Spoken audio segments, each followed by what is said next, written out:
gentlemen, boys and girls, to all of the Cyclopses that are in the building, that's the membership, you know. To everybody, Dr. David Israel, my Hebrew linguist, the aficionado of the Hebrew language, Afro-Semitic language of the people of the book, to Ashriel Moore, our leader, speaking to him on Shabbat morning, come with me to listen, to speak to what's going on in Israel with the Mona, with the Black Hebrews, with Ashriel Moore, and to our brother who we're talking about again today, our president, Ibrahim Traoré.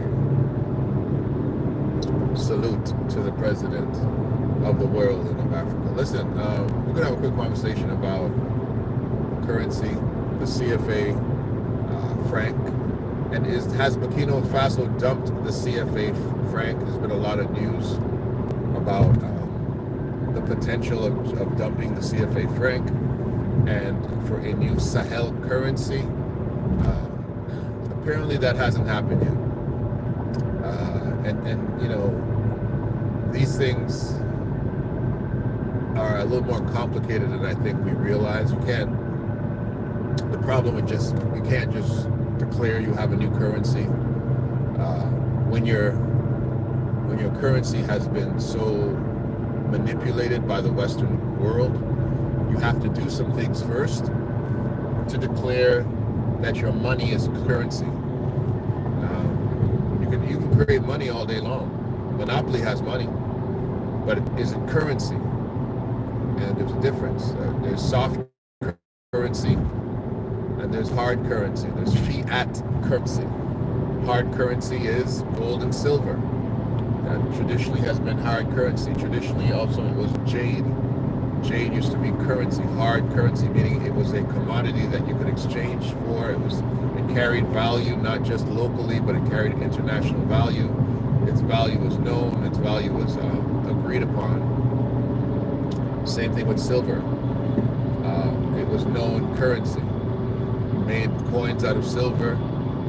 The weight of the coin demonstrated the amount of silver it had in it, and it was considered to be currency. It was translatable. So people would say, well, we'll accept the currency created by this nation because their currency is made of silver or gold, and we can weigh it, and we know what its value is. So even if it has somebody else's face on it, it's currency, and we can exchange it. Of course, as we move towards soft currencies, fiat currencies, paper type currencies, and soft currency is let me differentiate it between fiat currency.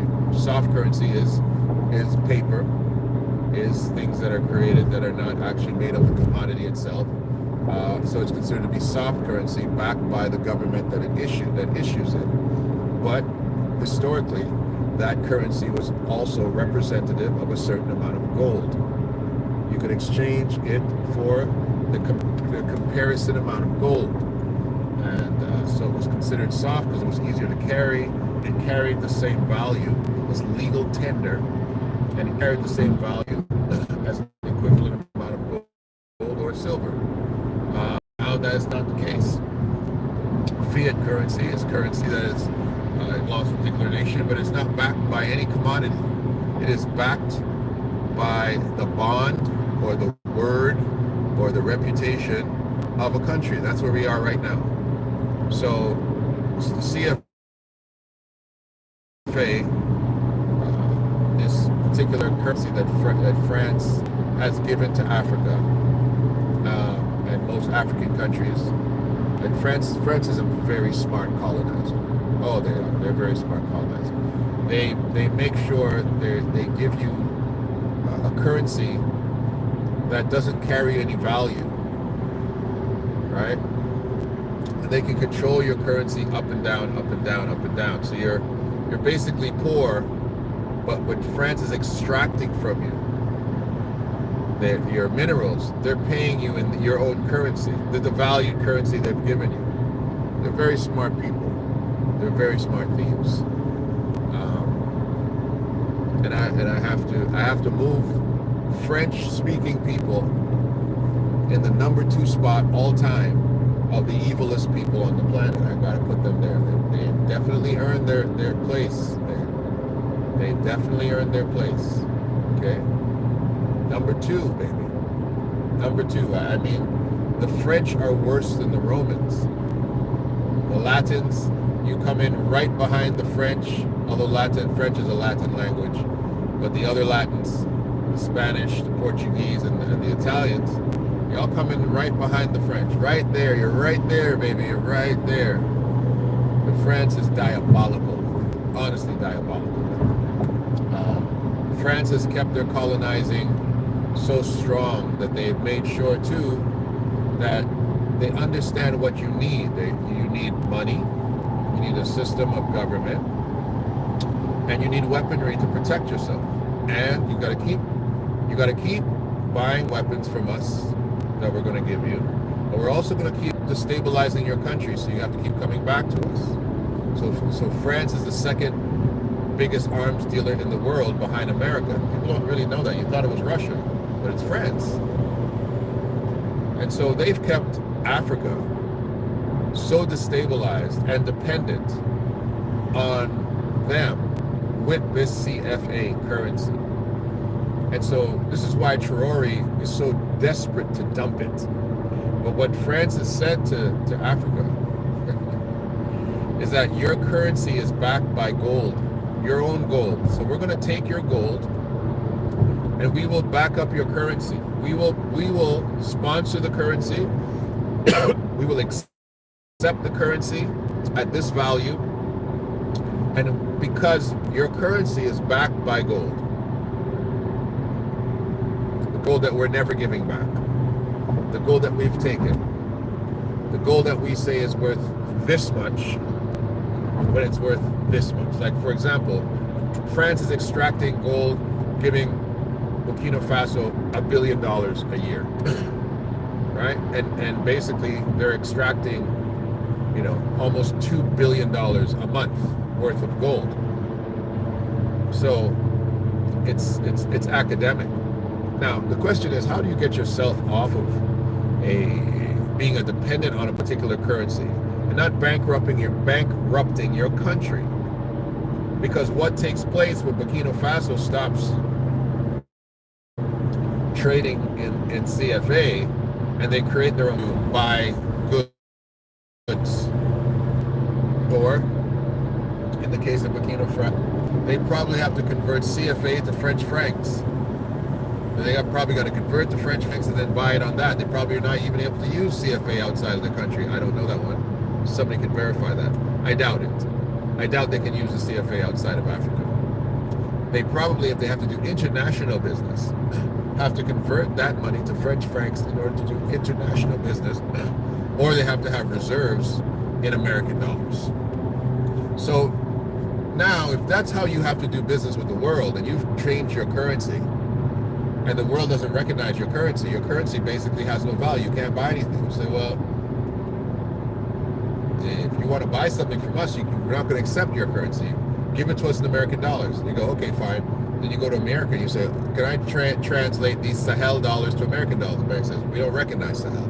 We don't recognize it. So you now are stuck with a currency that the world won't recognize. This is not an uncommon thing. Living in Canada, if we go somewhere, we know we've got to convert our currency to American dollars because most countries will not accept Canadian dollars. I can't go to the Caribbean with Canadian dollars. I cannot go to the Caribbean with Canadian dollars. I definitely can't go to Africa with Canadian dollars. They don't want that. They want American dollars. I can exchange American dollars outside the bank at a better rate than I can exchange it inside the bank. In Ghana, the Muslim brothers stand outside the bank and say, hey, what are you doing? I say, I got to exchange some American. I'll give you American. Really? Yeah, I'll exchange your American for Ghanaian CDs. And I get a better rate. Those guys are giving me a better rate than the bank. So I'll do it. I'll give them my American dollars. I will have to stand in no line. And they'll exchange me Ghanaian CDs. I'm on my way. You think I can do that with Canadian currency? No, can't do it. So now, this is the challenge of Traore. Traore has to figure out, how do I build the reputation of this new currency, of our stable economy, to the point that the world is going to accept it on its face value, on the face value of the fact that it is a currency backed by gold. And secondly, how am I going to push through the corruption of the World Bank, the IMF, America, France, to make sure that no one will accept our money, and that we must stay connected to France, and we must stay on the breast of the CFA franc forever? How do I do that? The answer to that question is potentially digital currency. And that seemingly that's the direction that they're going. Once they start trading in a digital currency, a known one, whether it be Bitcoin or some other known digital currency, and they have digital wallets, now currency becomes a digital transaction. Their debit cards, their credit cards, you move to a non-monetary society, a no cash society, which is very, very good.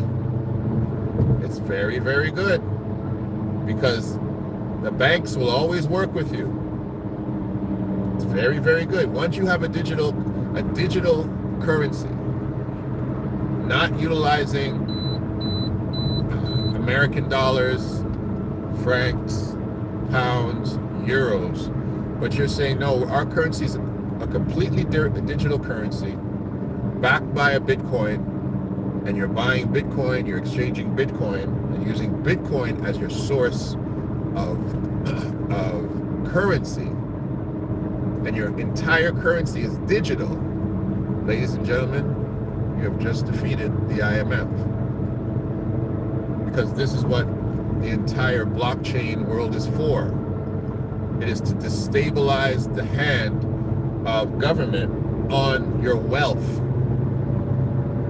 And it is something that is very, very powerful. Now, knowing that that is an option, what is the number one thing that you have to do now? Come on, let me get some of you great thinkers. What has to be done? Knowing that you have to go to a digital currency, knowing they say, you know what, screw this, I'm not waiting for these guys to tell me my paper currency is acceptable, so that they can say yes and then take it away, and say yes and take it away, so that they control us. I'm going to go straight to a digital currency, a digital wallet, backed by Bitcoin, if that's what they're using, to make sure that no one will ever be able to say, oh, your currency is not valid, because you will invalidate yourself. What's the issue? The issue is going to be, the biggest problem is going to be the encryption of those wallets. So now encryption becomes the new spies, right? Once you can break the encryption, break into people's encrypted wallets, you break the bank. How do you rob a digital bank? You break the encryption. And those encryptions now become what everybody seemingly should be working on. How do we, if Africa goes digital, the only way to get to them now is to break the digital wallets. And once we break the digital wallets, all of Africa goes dark. That's what I would be thinking if I'm France, because they're the second evilest nation in the world, and then after America, second evilest nation in the world. So they'd be like, you want to go digital? Fine. We're going to make sure we have hacking systems to hack every digital wallet in Africa. Your digital wallets will go to zero. That's what has to be created. That's, to me, what the time should be spent on. Not spending time on amassing a certain amount of gold, putting that gold in Switzerland. Big mistake. You put your gold in anybody else's country, you've simply put them in charge of your finances.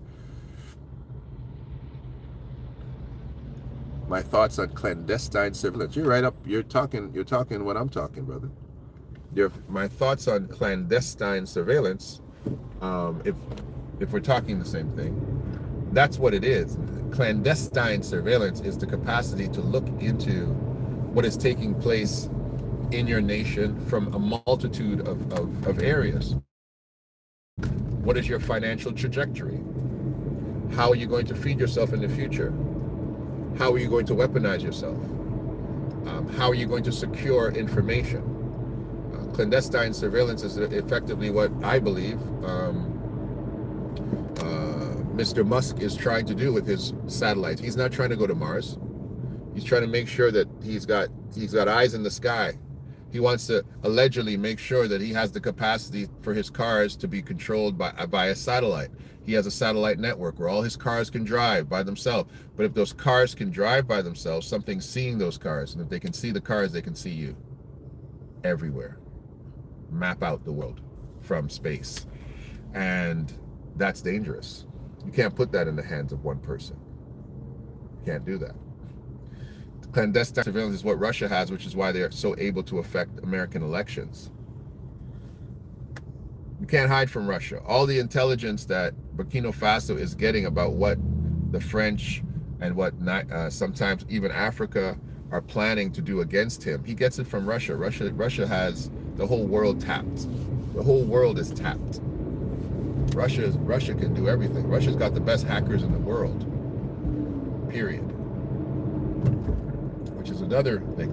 You've got to have fantastic counter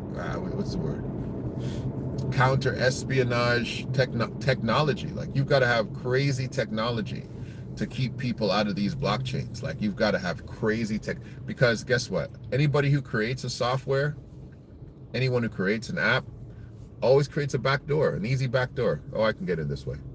Yeah, everybody's locked over here, but I can get in this way. You know, that's why back in the day with certain secrets, man, these people would create stuff and then they'd kill them. Is it done? Is it finished? It's finished. You're saying with this thing right here, I control this whole thing. You do. Nobody else can do anything about it. I and you are the two only. Bang. Bang. Yeah, these are kill people, man. They create stuff that only they know about. They give it to the government. Then they show up floating somewhere. Things are going to be very important. The CFA franc is the last chain around the neck of the African people. Colonizer currencies must be abandoned. They must be abandoned. You must be able to stand on your own feet. We must, and listen, we have to help them. We have to create digital currency, digital accounts in Bukino Faso ourselves. Us, yes. You can't just sit back there. You've got to say, listen, I've got to put my money where my mouth is. I've got to create digital accounts in their banks. I've got to exchange money back and forth to myself. All right. The whole concept of I'm trying to use the word for the exchange of money, Oh, geez, I'm sorry, I'm stuck in that. The exchange of money, the trading of currencies. You'll help me in a second. The whole concept of currency exchange, and trading of different currencies. I know it's a better word for that. That's a thing of the past. It's going to be a thing of the past because the world will need to all go to digital currency, and prophecy says it will. But the world will need to go. The world will have to abandon national currencies because they don't make any sense anymore. Doesn't make an American dollar being worth more than the Canadian dollar. That doesn't make any sense. That doesn't make any sense, considering the banks of America are very unsafe. Considering that Canada is also part of the G20. Considering that our GDP and your GDP are effectively the same. You're just a bigger resource as far as people to sell to. You have a great economy because you have consumers. You don't have a great economy because you're producing anything. You're not making anything. You're a consumer. And so your economy is great because now I can throw my goods into your economy, and you eat up my goods, you absorb my goods, but it doesn't make you a richer country. You're just a bigger, fatter individual that I need more food to feed, more clothes, more shoes, more stuff, more services. That's all. But it doesn't make sense that a Canadian dollar is worth less than an American dollar. It does not make sense. That doesn't make any sense. That the Canadian dollar, it doesn't make sense. It doesn't make sense that the Kuwaiti dinari is worth more than the British pound. And it doesn't make sense the British pound is worth anything. Oh, we're still backed by gold. Who cares? Bukino Faso's money is backed by gold too. Bukino Faso has more gold than Bukino Faso probably has more gold than Britain, because Britain doesn't create any gold. They stole other people's gold. Congo has more gold and diamonds and everything else than you folks do too. Their money ain't worth nothing. So it doesn't make sense to have local currency anymore.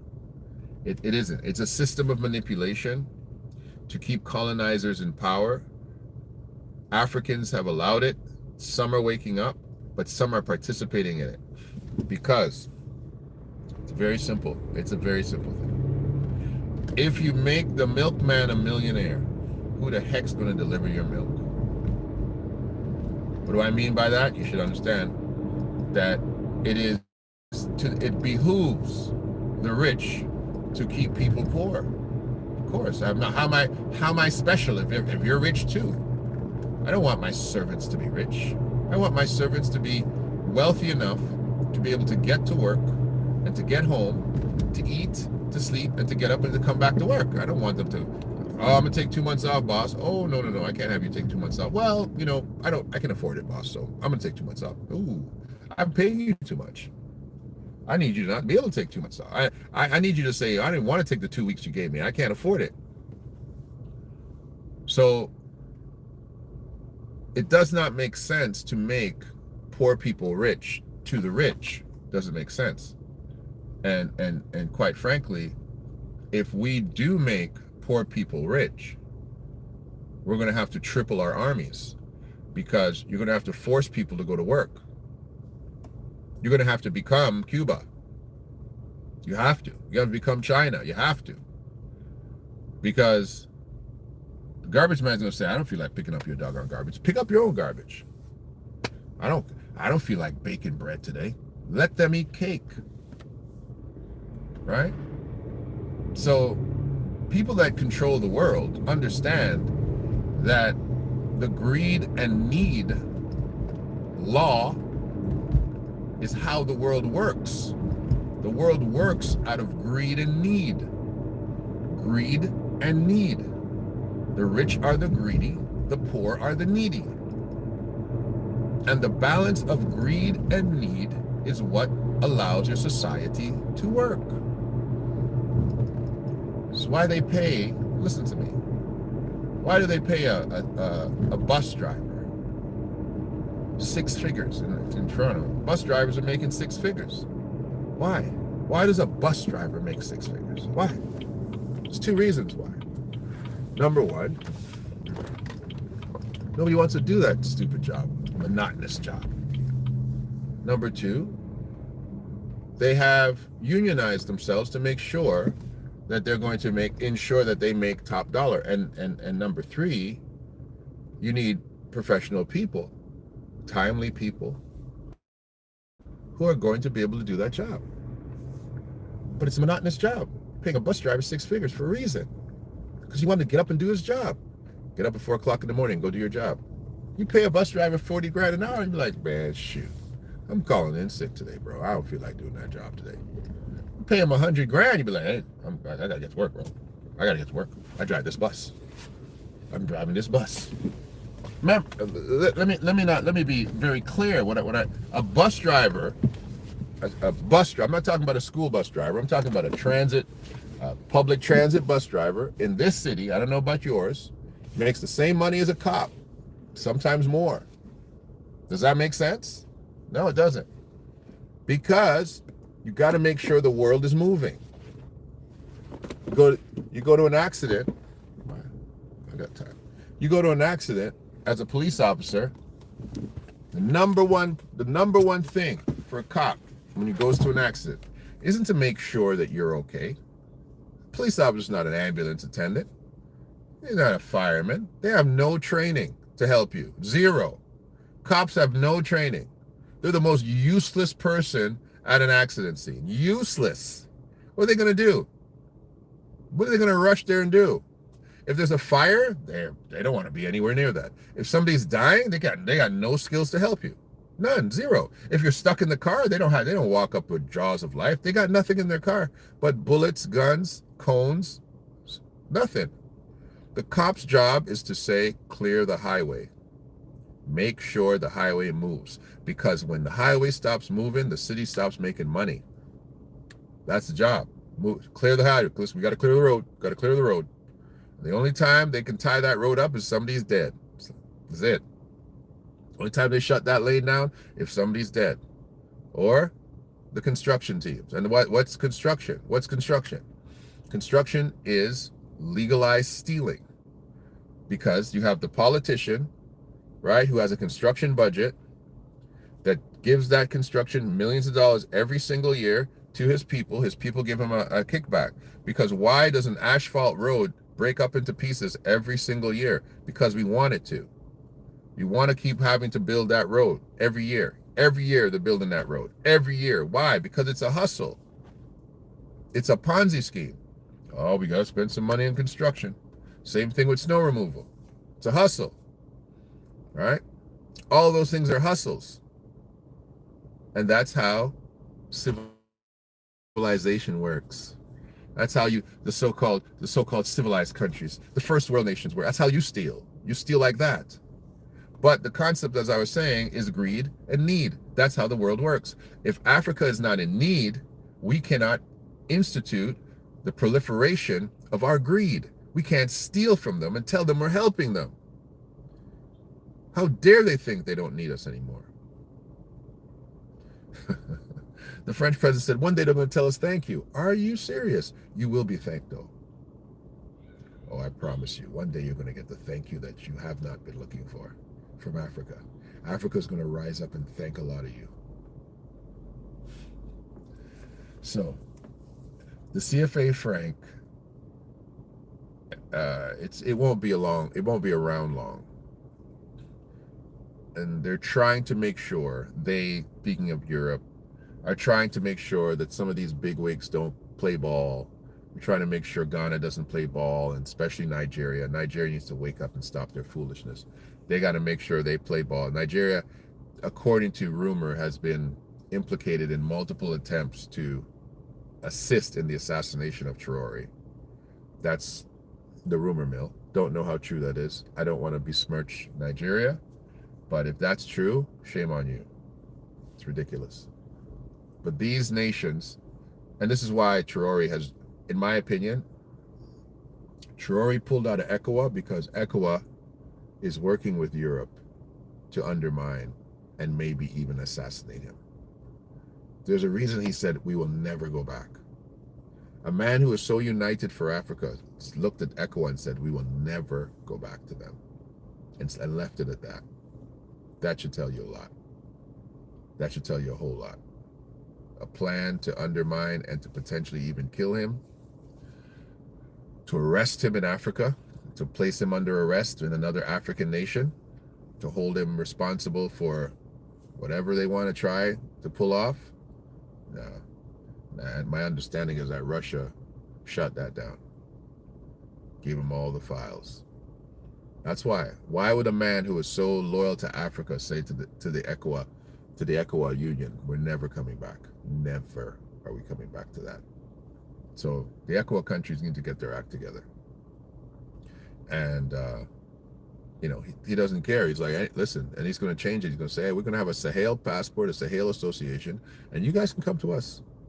But if you don't want to let our people in with our passport, no problem. He's already started the concept with the passport. The ECOWA passport is supposed to be so Africans can freely travel through Africa without any visa issues. That was step one to having a united currency. in Africa, right? Which they still absolutely need. One African currency, but it has to be digital, in my opinion. Let me see what you guys got to say, and then I'll let you guys go.